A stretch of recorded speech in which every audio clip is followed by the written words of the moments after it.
Because इसके साथ फिर आप जब बदनाम करेंगे किसी को तो फिर आपको उनको रिमूव भी करना पड़ेगा, और अगर आप रिमूव करेंगे तो फिर आप ये रिस्क लेते हैं कि एस्टैब्लिशमेंट इकट्ठी रहेगी या डिवाइड हो जाएगी। अगर वो इकट्ठी रहती है तो वो आपकी ऐसी तैसी कर देगी, और अगर वो डिवाइड हो जाती है तो शायद आप कामयाब हो जाएं उनको डिवाइड करने में।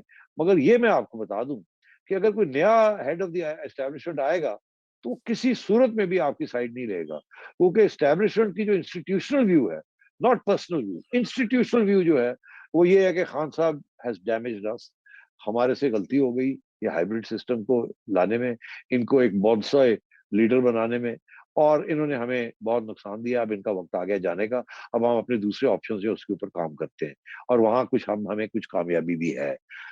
तो इसलिए मैं ये समझता हूँ कि खान साहब का अगर ऐसा कोई यक्का है, इसका सबसे बड़ा नुकसान जो है वो खान साहब को ही होगा। खा वो कामयाब हो जाए उस यक्के को खेलने में या वो यक्का ना भी खेले, मगर लॉस खान साहब का बहुत बड़ा होगा।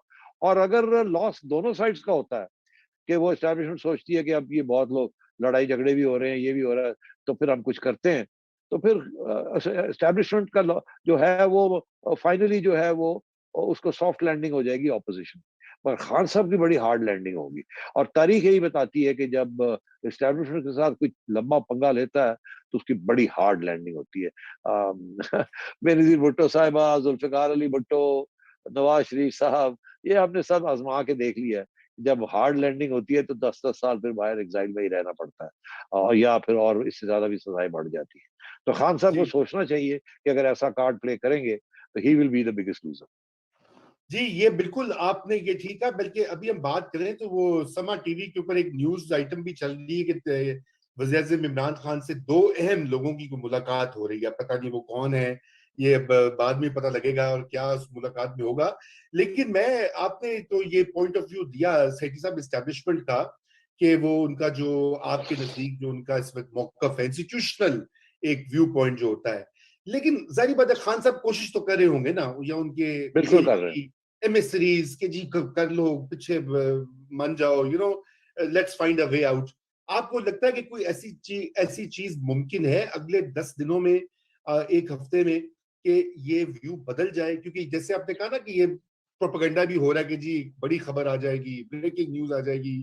तो कोई ऐसा आपको लगता है कि कोई कोई वाया मीडिया कोई दरमियानी अग्रीमेंट हो जाए? आज -1 की भी बात हुई। नहीं, देखिए रजा, सीधी सी बात है, या एस्टैब्लिशमेंट न्यूट्रल रहेगी या एस्टैब्लिशमेंट प्रो इमरान खान होगी, इसमें जी कोई तीसरी कोई चीज नहीं है।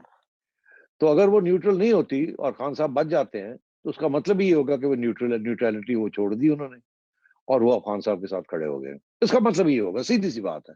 मैं आपको बता रहा हूँ कि ऑपोजिशन क्या सोच रही है, और मैं ये भी आपको बता दूं कि फिर ऑपोजिशन एस्टैब्लिशमेंट के पीछे हाथ धो के पड़ जाएगी, वो स्प्लिट भी हो जाएगी, डजंट मैटर। ऑपोजिशन के अंदर ऐसे लोग हैं जो कि फिर पड़ जाएंगे। तो वो पहले भी ऐसे हुआ था और बड़ा नुकसान हो गया था एस्टैब्लिशमेंट। मैं नहीं समझता कि एस्टैब्लिशमेंट इस वक्त इतनी बड़ी रिस्क लेगी कि किसी एक शख्स के लिए या दो शख्स के लिए या इमरान खान को बचाने के लिए वो फिर उस दलदल में पहुंच जाए जिस दलदल में वो एक वक्त फिर पहुंचे थे। और आपने देखा उस वक्त मौलाना भी बड़े दन आ रहे थे, नवाज शरीफ भी, मरियम भी, और लोग भी तैयार हो गए थे, और सोशल मीडिया के ऊपर नाम ले लेके गालियां शुरू हो गई थी। वो अब सब हट गया है, वो सब पीछे हट गया है सब कुछ। तो अगर जी। एस्टैब्लिशमेंट खुद इस किस्म की हरकत की, मरियम भी पीछे हटी हुई है। मरियम बड़ी और केयरफुल देखे है। सारे, मैं आ, वही तो आपसे कह रहा हूँ ना, आज इसीलिए आज अभी तो उन्होंने इशू ऐलान नहीं है। आज उन्होंने ऐलान किया है कि मरियम और शहबाज 24 तारीख को लाहौर से चलेंगे जुलूस की क़यादत करते हुए इस्लामाबाद की तरफ। तो ठीक है, फिर ये है कि अगर एस्टैब्लिशमेंट साइड साइड देती है इमरान की, तो फिर इमरान इन सबको गिरफ्तार भी करेगा, सब कुछ करेगा। और मैं ये आपको बता दूं कि ये फिर एक वक्त आएगा बहुत जल्दी, बहुत जल्दी, कि फिर प्रेशर पड़ेगा और एस्टैब्लिशमेंट और इमरान की फिर झगड़े होंगे। क्योंकि जब एक इंस्टीट्यूशनल व्यू कायम हो जाती है, उसको आप थोड़ी देर के लिए तो डिले कर सकते हैं, उसमें कुछ थोड़ी बहुत रद्द-बदल हो सकता है, मगर अगर एक इंस्टीट्यूशनल व्यू बन जाती है तो फिर वो तब्दील होनी बड़ी आसान नहीं होती शॉर्ट टर्म में। जी, वो कह रहे हैं जी, अब्बास नासिर साहब कह रहे हैं कि क्या सीओएस और आईएसआई चीफ पीएम को रिजाइन करने का कह सकते हैं? वो कह रहे हैं कि मुझे इत्तला मिल रही है कि प्रेसिडेंट भी इस मीटिंग में, जो भी मैंने मीटिंग का जिक्र किया, शायद उसमें शरीक हैं। मेरा ख्याल है, I don't think army cheap and DGISI will say to Imran Khan कि आप रिजाइन करें। मैं नहीं समझता ये करेंगे। ये हाँ 1993 नहीं है जबकि जनरल वहीद और जनरल जावेद अशरफ काजी DGISI गए थे नवाज शरीफ साहब के पास और उन्होंने कहा था कि आप प्रेसिडेंट इसहाक से लड़ाई मत करें और अब आप रिजाइन कर दें, तो बेहतर यही होगा आप रिजाइन कर दें। तो बिकॉज प्रेसिडेंट साहब after all is head of state और हमारे भी सुप्रीम कमांडर हैं और आपने बड़ी ये हुआ। उन्होंने आगे से नवाज शरीफ साहब ने कहा था कि ठीक है, मगर फिर प्रेसिडेंट भी रिजाइन करें। फिर वो प्रेसिडेंट के पास गए थे, उन्होंने कहा था कि देखिए वो तैयार है मगर वो कहते हैं आप भी रिजाइन करें, और एक्चुअली कॉन्फ्लिक्ट तो आप दोनों के दरमियान हो गई है, हम बीच में फंस गए। तो फिर दोनों को उन्होंने कन्विंस किया कि अच्छा जी फिर एक नहीं दोनों जो है दोनों जाए। अब सूरत हाँ हाल ये है कि ये वो सूरत हाल नहीं है कि ये जाए और कहेंगे कि आप चले जाएं। खान साहब के साथ ऐसे डील नहीं किया जा सकता। जरूर ये हो सकता है कि वो कहेंगे कि ये जो आपने 27 तारीख को जो मजमा बुलाया है इसमें हमारी इंटेलिजेंस रिपोर्ट्स हैं कि लड़ाई झगड़े होंगे, वो भी आएंगे और उसके साथ खर्चा हो जाएगा हमारी, फिर हमें भी मजबूरी हो जाएगी to intervene and we don't want to do that. वो सबका नुकसान हो जाएगा, मुल्क का भी नुकसान हो जाएगा। आप इसके ऊपर गौर करें। नहीं तो वो तो कह रहे हैं ना ऑलरेडी। वो तो हाँ मतलब है आप कह उमर कुरैशी कुरैशी साहब असद कुरैशी साहब कह रहे हैं कि क्या वो किसी स्पीच के अंदर आर्मी चीफ को या एस्टेब्लिशमेंट को अटैक ना कर दें। नहीं, वो कह रहे हैं कि मतलब उनको, हाँ वो कह रहे हैं कि कोई ऐसी वैसी बात ना करते, उनको ना भी करें कोई कोई और वो चीज, इस स्टेट ऑफ माइंड में उनको तकरीर करनी चाहिए। करनी चाहिए या ना करनी चाहिए ये हम तो फैसला नहीं कर सकते। वो तो दंदना के तकरीरें कर रहे हैं और वो करते जाएंगे। बिल्कुल ये ना सोचिए कि ना आज भी उनको कोई करनी रोक थी। सकता है। ना आज उनको भी हाँ कोई रोक करनी सकता है। थी पारा चिनार मैं में, आपको एक लेकिन बात बता दूं फिर मुझे जाने दें।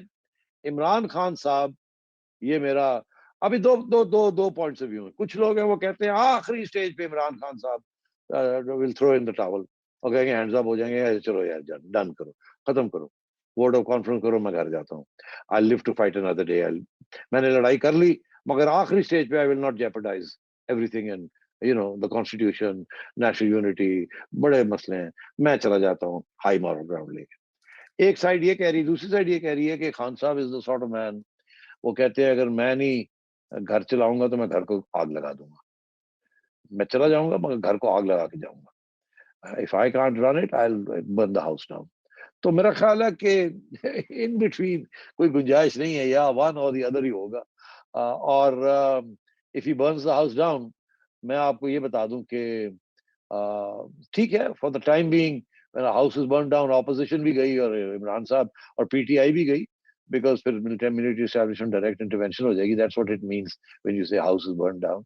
मगर मैं ये कह दूं कि military establishment sooner than later opposition के साथ सॉफ्ट लैंडिंग करके अपनी rehabilitation and getting out of this intervention will seek a way out with the help of the opposition and courts. Imran Khan को वो माफ नहीं करेंगे। Imran Khan साहब then can forget about PTI and making a recovery or a resurgence at any stage. That they will not forget in a hurry.